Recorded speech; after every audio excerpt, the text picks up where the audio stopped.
Like this 2020 to 2030 time period, we are living in the transition from the past to the future. And right now, our dollar counts less and less every single day, and they keep spitting it out more and more every single day. Because every country has immigration laws. They have bylaws for how to enter the country, how to leave the country, how to stay in the country, or how to never be able to come back to that country. So I think a lot of things get confused over emotion, but we got to understand, bro, there are checks and balances for a reason.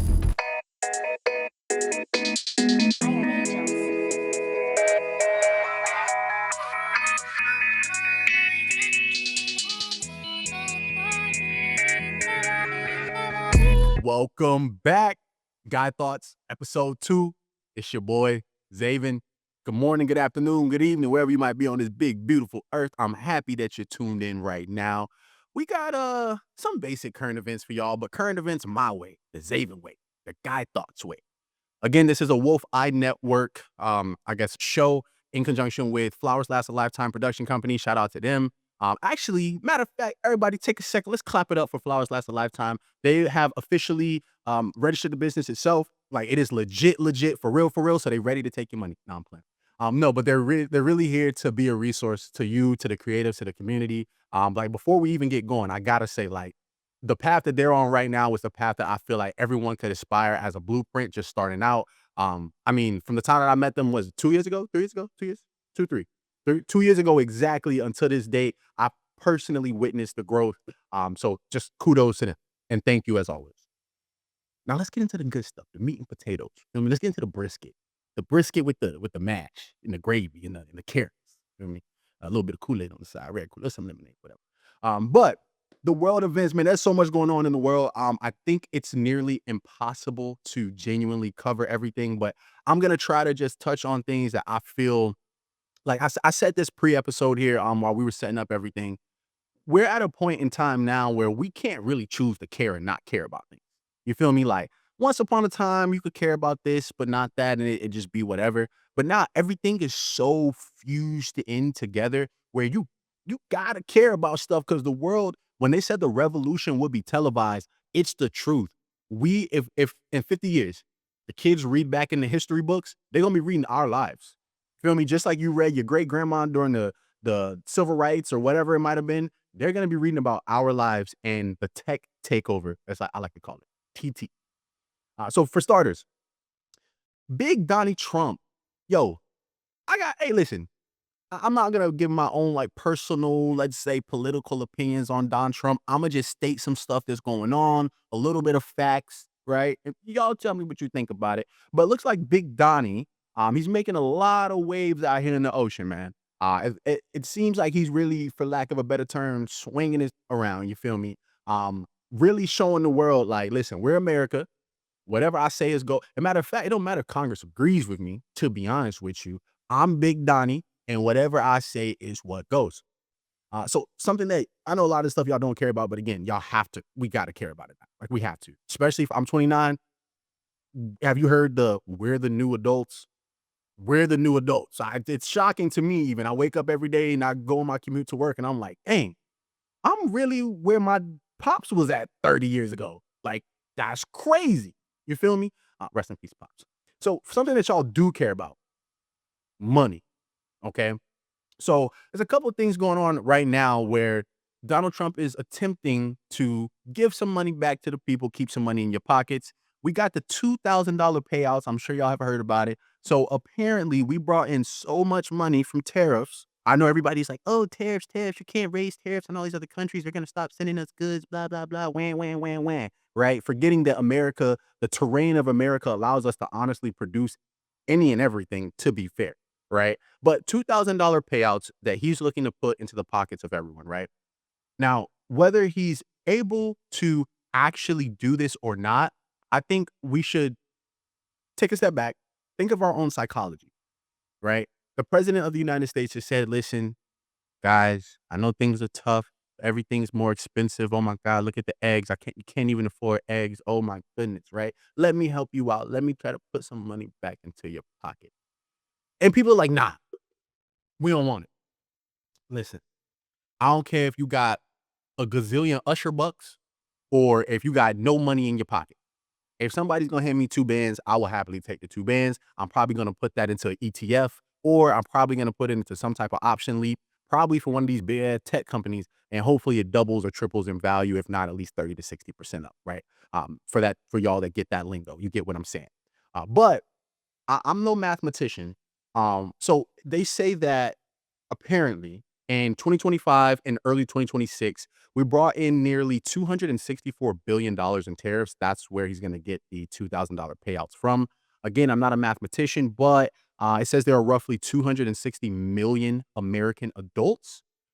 265 million times 2,000. The numbers ain't numbering. So I'm keen to see how we actually make that happen. But in addition to that, again, like think about what he actually ran on, and what everyone actually who voted for him voted for. Economy, right? Because like I said, there's a lot of stuff people don't care about. Everybody care about their pockets. So one of the biggest things that he did run on and what got him elected was the effect that he'd have on the economy in a positive way. So something else that he's also done is adjusted the tax codes. So apparently this year, we're supposed to see some of the biggest tax returns ever in history, right?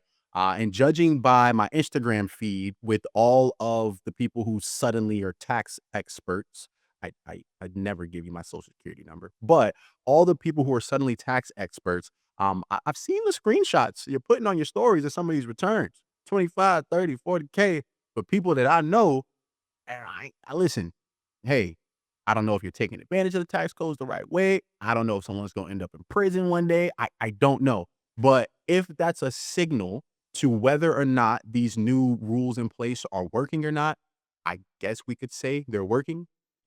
If you're a young, single, independent black man like myself with no dependents, we just trying to make sure we don't have to pay or pay as minimal as humanly possible.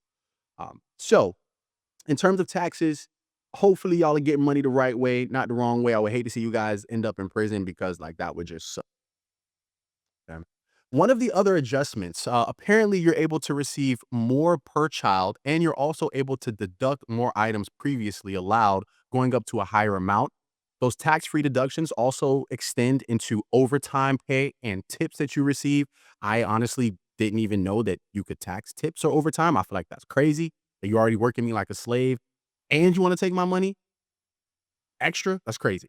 Like even bonuses. I recently got a bonus myself, and the tax off of that I thought was a bit absurd. Again, I didn't know that we got taxed on that.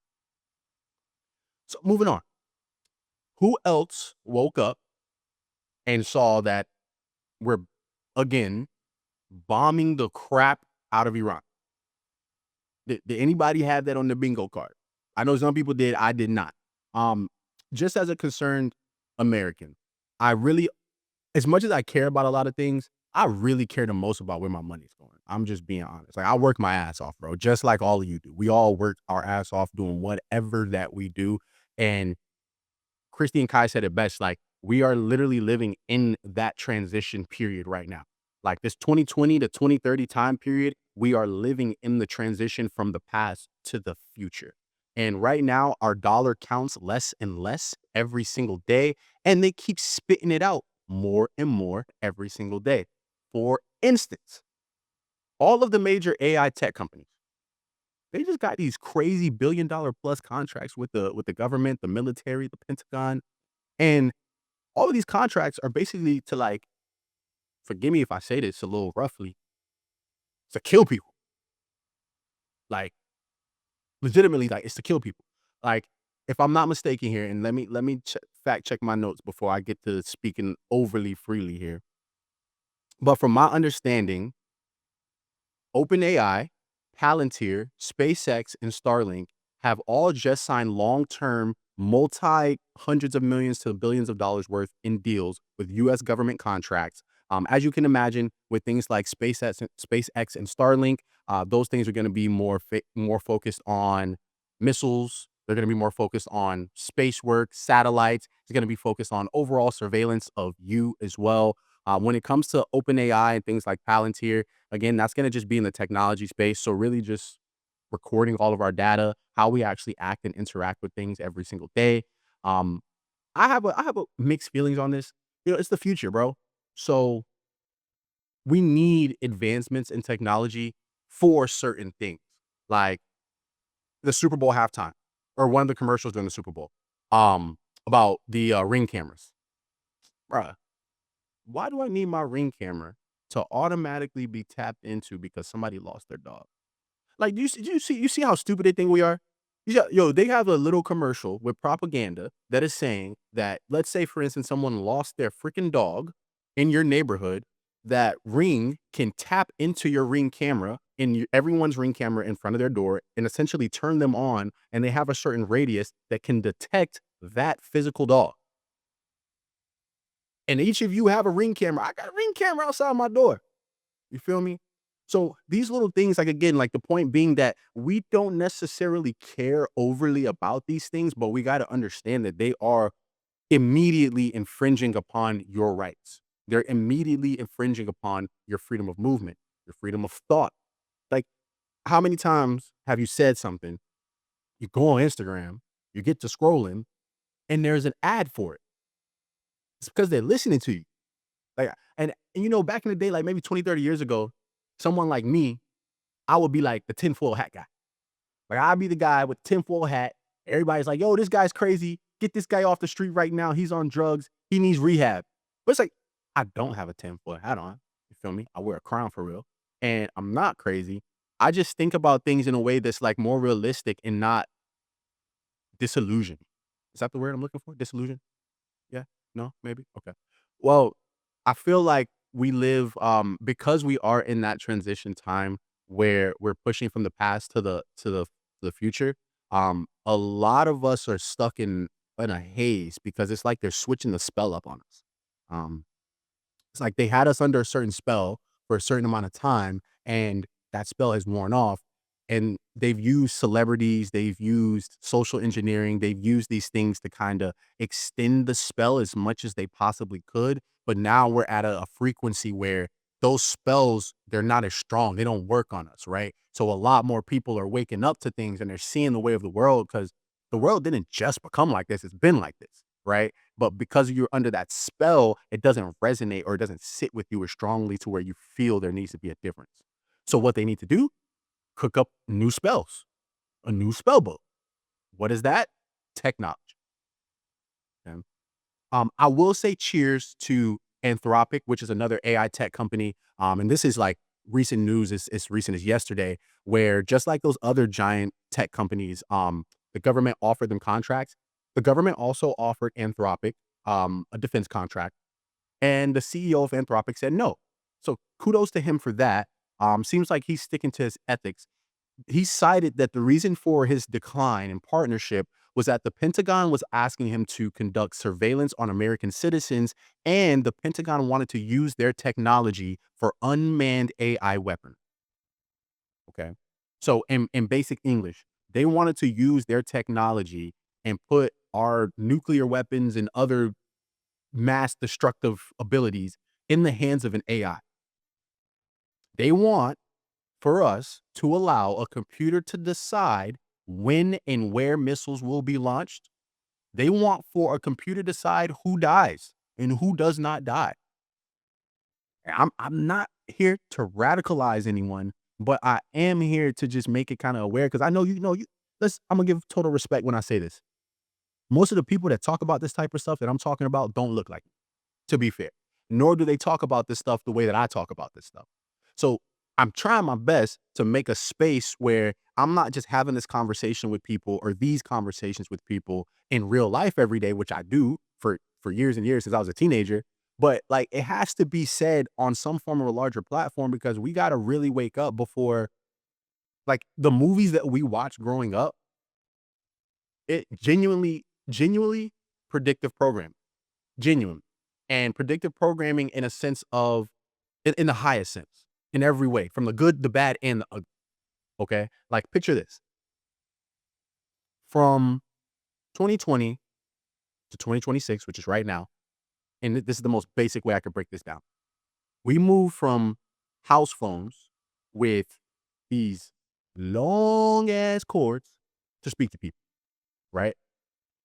Now, 20 years later, we have Starlink.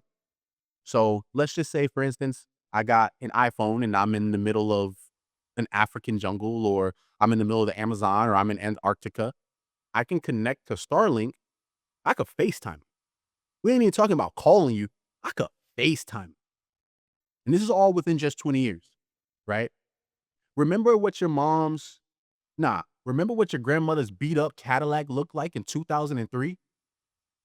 Have you seen the new Escalades? They're robots on wheels. That's just in 20 years, right?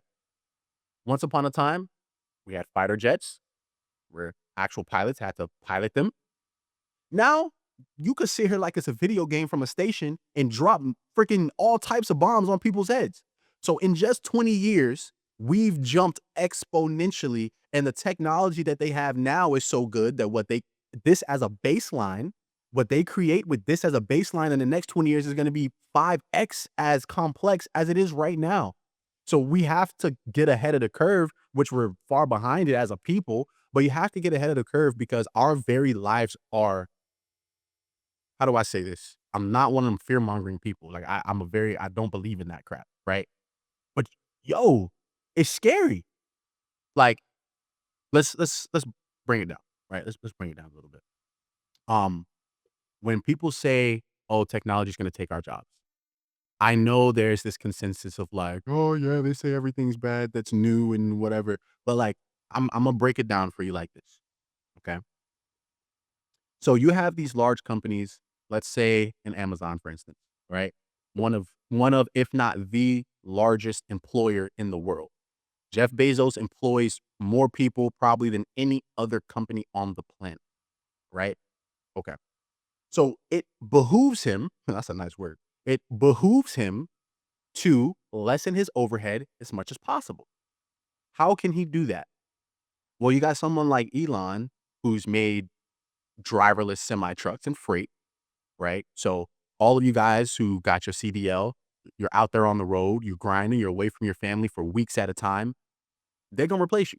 And I'm not saying maybe they will. They've told you. Like they told you. You don't gotta look at me and say, "Oh, he's tripping." No, these CEOs have bar for bar said that they are replacing humans, bar for bar. So you with a CDL, it says, and I did do the research on this. Roughly 2.4 million Americans work in some form of packing and delivery work across the country. Another 2.6 million Americans work as semi or freight drivers of some sort. Approximately 1.7 million Americans drive Uber or Lyft for income. So that's roughly 6.7 million people who within the next 1 to 3 years may be out of a job. So it seems like it's a small number because there's nearly 400 million people in the country registered as actual citizens. We know there's probably a lot more people than that, right? But these are 7 million human beings who have relied on their own work ethic because these are not easy jobs. These are people that those three job types that I just named, you have got to work your ass off to provide for your family, and they do. These people are going to be left with no way to provide for their family. And if you have ever worked in a warehouse or one of these fields of work, you know a lot of people have been doing this for decades because they have things like unions, they get work, they get pay raises, so on and so forth. So it benefits them over time, right? Well, those people are going to have to completely figure out a new way of life. And this is not, again, an assumption. This is what they are telling you. We've got to listen to what they're telling us. They are going to replace you. Okay. So we have 7 million of our people. Some would say, and this is not me, I said some would say, at the lower chain of the spectrum, right? Because there's always well, this won't affect me because I do this and I do that. The majority of the layoffs that Amazon has already started with are corporate positions. Roughly, I think it said about 45 to 60%. That's a big margin there. I saw a couple conflicting reports, but the majority of what they've started to do is to trickle down at the top and they're going to work their way down. So it doesn't matter if you went and got a business degree from Brown and you know how to balance the hell out of a multi-hundred million dollar checkbook. It don't matter.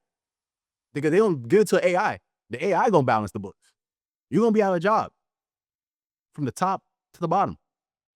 Amazon has even piloted the not entirely humanless, but they have the grocery stores where there are very minimal human interaction where you just come in, you get your stuff, and you leave. Now, they have reportedly closed down the majority of those stores because I guess after the pilot didn't go as well, and they've cited that they want to use that technology for different things instead of that. But you got to understand, it's trial and error. They tried it, found some errors. They're going to go back to the drawing board. They're going to figure that out. So if you work at the local grocery store, you're also going to be without a job at some point. So if you see where I'm getting at is although these corporate positions are being knocked off, they're figuring out a way to get what they consider the lower level of our society. They're trying to put you beneath the ground. They don't want you to figure out a way to make money. Because if you can't go to work and make money, how are you going to support your family? How are you going to eat? How are you going to wear clothes? So on and so forth. How are you going to stay healthy? Right? This part of what I'm about to say is a bit more opinionated. We've watched all these movies all our lives, all our lives. Everyone knows the saying, art imitates life, life imitates art. Okay. So that art that we saw, we're living in a time where life is imitating it. And this is just the beginning. If you've seen things, and this is just something that everyone knows, but if you've seen the Terminator movies, there wasn't point of origin. It didn't just start with Arnold Schwarzenegger popping up and murdering shit. Like there was a starting point, right? And we're at a starting point right now where, like I said, the government is literally contracting these AI companies to allow AI to decide whether they will kill people and drop missiles and bombs or not. So it seems very pressing that that type of a reality is somewhere on the horizon for us. And I'm gonna tell y'all right now, we're standing with the resistance all day. You feel me? We're not conforming. Okay. But not to radicalize anyone. I'm just chatting. Okay. There's a reason this is called Guy Thoughts. I'm just thinking because listen, I know y'all get real serious. Y'all being the powers that be, y'all get real serious about stuff, and I'm just chopping it up. Okay. So like kind of bottom line, I feel that when it comes to technology, it's one of those things where could we do it? Okay, cool. We could create something. Do we need to? We can't even use the tools that we have. So why are we creating more tools where even less people know how to utilize it and it ostracizes the 99% that don't? And a little bit more calmer news. Domestically, here in America. Um, I would say that sure, America has been at war for the majority of its inception around the world. It seems like we perpetrate the wars. I mean, we are the country that makes all the weapons and sends them out to the whole world. So it only makes sense, right? But domestically, we've been at war with each other for at least 100 years plus. And then that's actively taking place right now. And this brings me to like the topic of immigration, because it's a very touchy topic, right? Because America is a country that is built on immigration, but is it really, right? And I know we say that, oh, this is a country built by immigrants and such, but like let's break that down. What we mean when we say that. Essentially, depending on what version of history you believe, right? Because we all know history is the story is told from the perspective of who? The victor, right? You never get the losing side story because they're all dead. So, whichever version of history you actually subscribe to say that America was built by immigrants is objectively false. Objectively, right? Because there was no such thing as America. So if you believe this version, again, the 13 colonies came here. Of course, there were indigenous people already, yada, yada, yada. We know how that story goes. But then once the country was actually set and there were 40 plus states, this country was full of white people and black people. There were Irish that came across. There were some Asians that came across as well, predominantly like the times of the gold rush and things like that. But America has been largely black and white for like 300 years, right? So to be fair, the country was built between black and white people, as we know, largely off the back of slaves, as we also know. A large portion of a lot of the things that we use every day were created by black folks at some point in time. That's a different rabbit hole we won't go into right now. But mass immigration, and this is my own thought. This is without me doing the research. It's just me thinking back off of all the things that I've collected over the years. To be fair, mass immigration really became a thing after the civil rights movement, right? Because there was a point in time in America where the the amount of Hispanic folks in America now outweigh every other demographic. That has happened largely over the past 40 years, let's say since the 80s, right? So again, to say that America was built on immigration, that's just not true, right? That's a subjective thing that people say based off their feelings. And I feel that we've kind of lost the plot.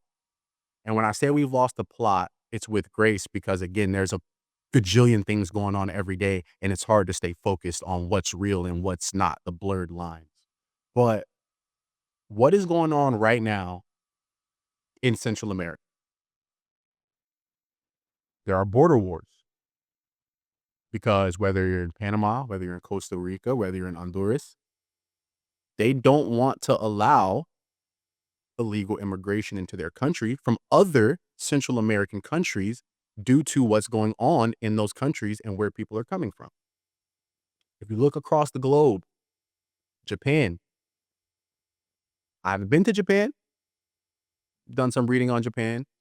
I've seen some headlines. I've seen most recently in the past week, their government come out in stance based off of the math. Places like South Vietnam, I'm sorry, not South Vietnam, South Korea and Japan, their population of people is going to be phased out within the next 40 to 50 years because they're not having enough children of their own descent. And due to the amount of immigration, they're going to be predominantly from Muslim nations. They are being outpopulated by immigrants, largely illegal immigrants at that. Same thing is going on in Europe, so on and so forth. I would also say in Africa, because people like to leave the continent of Africa out of these conversations, and they like to stick to, America and Europe and Asia.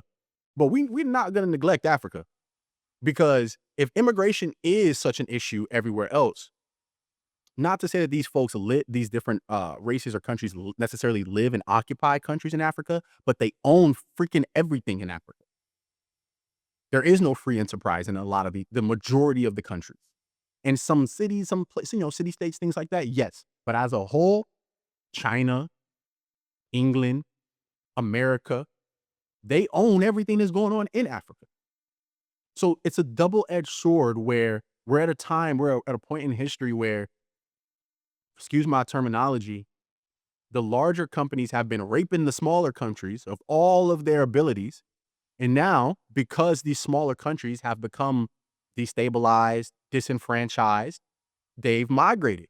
They've migrated into the countries that have been mutilating them. That being America, that being the UK, that being China, that being Japan, so on and so forth. So it's a double-edged sword. These governments, they can scream immigration reform and control all they want. But on the flip side, okay, if you are going to be sending these people back where they came from, you've pillaged and plundered everything back in their homes and you've destabilized their regions through several political tactics, whether military or economic. So if you want these people to go back to where they are essentially from, you as a government need to facilitate that. That includes America, right? That includes utilizing Mexico for all of its produce and other resources, right? That includes utilizing we just freaking went into Venezuela and took over all the oil, right? That encompasses all of that. So as an American citizen, I do notice that it is factual. There is a large portion of taxpayer dollars that has gone towards facilitating a life for illegal immigrants in the country. Whether you're American, whether you're Colombian, whether you're Chinese, everywhere has checks, balances, they have rules, and they have regulations. And in some cases, yes, it may be with malicious intent, but in a lot of cases, it's because just like with anything, there has to be structure for something to run at least somewhat smoothly, at least somewhat, right? So this is an analogy I like to break it down. Let's say you have a house. You have your own house. Think of yourself. Think of yourself and your family in your house. It's you, it's your wife, your 3 kids. Okay? Your buddy who has his own house, so think of his own house as a different country. Their house is burning down. He and his kids, they don't have a comfortable place to sleep. They don't have a consistent flow of food or money. Their opportunity for greater life is a lot lesser than yours because now they don't have anything. So what do? You allow them into your home. Fair enough. So think of this as those that migrate here, apply for their citizenship, and they go throughout the process, albeit it may be a slow process that needs to be refined, but there is a process and those folks go through it. Okay, perfect. Now imagine the friend that you've allowed into your home. They're on the phone with their uncles, their cousins, their aunts, their grandmother, their grandparents. And while they're on the phone with them, they're like, hey, listen, yo, I got this nice setup. Listen, they got, yeah, don't get me wrong. I still go to work and I still do what I need to do, but I'm getting a lot of assistance from these people. They're helping me out a lot. And your family says, bet, we're on the way. And you remind them, we'll wait. There are checks and balances. You know, you need to this documentation, that documentation in order to be allowed into their house. But your family's like, nah, we just gonna come through. Now imagine you come home after letting these people into your home, after giving them resources, after giving them an opportunity, just an opportunity for advancement in life. And you come home to their entire family now in your home. There's so many of them in your house that now maybe your kids are going without. Now maybe your wife can't get no peace in her own house that she decorated. She bought the sofa. Can't even sit on the sofa full by people that she did not invite. And you've repeatedly asked these people, hey, listen, I need you guys to leave. You can't be in the house because my funds are not dispersed fairly or evenly enough to support all of y'all plus me, and we're supposed to be here. That's how I look at illegal immigration. And I like to notate illegal immigration because every country has immigration laws. They have bylaws for how to enter the country, how to leave the country, how to stay in the country, or how to never be able to come back to that country. So I think a lot of things get confused over emotion, but we got to understand, bro, there are checks and balances for a reason, right? So I'll kind of move on from it that way. 'Cause I know a lot of people, you know, they are not able to objectively think about things because a lot of folks, your family is directly affected by this. And I can appreciate that and I can respect that. But as a black man in America, where my percentage of the population was already on the lower end, but now we've dwindled even more so. And when it comes to policy and reform, we're already as a whole left out of things already or given crumbs to then see that there is major policy reform for people who aren't even citizens. You can only imagine how someone would feel. And I hear people say, oh, this is not the struggle Olympics. This is not the struggle. We're not comparing our struggles. Yes, we are. We absolutely are comparing our struggles because why? All due respect. I didn't put a chain around your neck and drag you from your country and brought you here. I didn't do that. You came here of your own accord. So if you're going to do so, you could at least respect the bylaws of the land and what's going on. And you can at least respect the fact that you need to get in line and you need to wait like everybody else. And I'm saying this with all due respect because it's just objective fact. The country right now, as it stands, it cannot. We as a people, if you actually came here for a better life, right? The same way we all want a better life.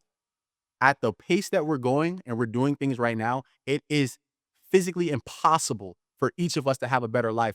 And people will say how or why, and I'll leave it at this. how and why is because resources are resources, and you only have so many resources to go around. Our government already mismanages our resources. They already give us the bare minimum as it is. So when you influx or you 2, 3x the amount of people here, what do you think is gonna happen? We become a failed state, right? So we, in my opinion, I think we all need to sit in a circle. We need to look at ourselves in the mirror, and we need to understand that it's not big bad wolf government that's doing everything wrong, although albeit it's a lot. It's also us. We've got to decide to want better and to do better. And in a lot of cases, it's gonna mean doing the hard thing that you don't want to do. It's the route you don't want to take. But as our parents told us all the time, you can't half-ass nothing. You got to be all the way in because that's just the only way it's gonna work. Okay. So, in terms of like serious talk, that was a bit much. Feel me? Um, I'll leave it with this, right? Because I don't want to just blab on and on and on. I will leave it with this. The way that America currently stands, in my personal belief, I don't think that we're gonna like crumble and fall. You know, that's like the super doomsday minded type of thing. I genuinely do think that America is going to flourish exponentially. It is going to be in large part due to the tech race between like, you know, us and let's say China, because China's really our only competition with everything. But I think it's really going to come down to the fact of who has the flying cars first. Feel me? Who has the hovercrafts first? Because only then will the quality of our life actually improve, I believe. I think we're in that in between struggle where a lot of folks are, it's going to get a lot worse before it gets a lot better. I'll put it like that. It's going to get a lot worse before it gets a lot better. And then once it does get a lot better, it's going to be a lot better for a lot less people. But that better will be exponentially better. So that was those are my guy thoughts for you guys. I have a lot more, but I'll keep it concise like that. I appreciate you guys for tuning in. If you have any thoughts, I really encourage you to either reach out to me directly, whether you want me to speak about something, whether you actually want to like have a conversation or even debate. I love debates. Like we can pick sides, we can pick topics, we can go back and forth. If you want to debate, if you disagree with me, if you think I'm a horrible person and you hate my guts, put it in the comments. If you love me and you think I'm amazing, put it in the comments. I'm trying to figure this out a little bit because I want to grow the platform as much as possible. I'm just not exactly sure how. But either way, I appreciate you guys for tuning in to this episode of Guy Thoughts. I'm Zaven. This is Wolf Eye Network. Shout out to Kai and Christy. Flowers last a lifetime. See you guys next time.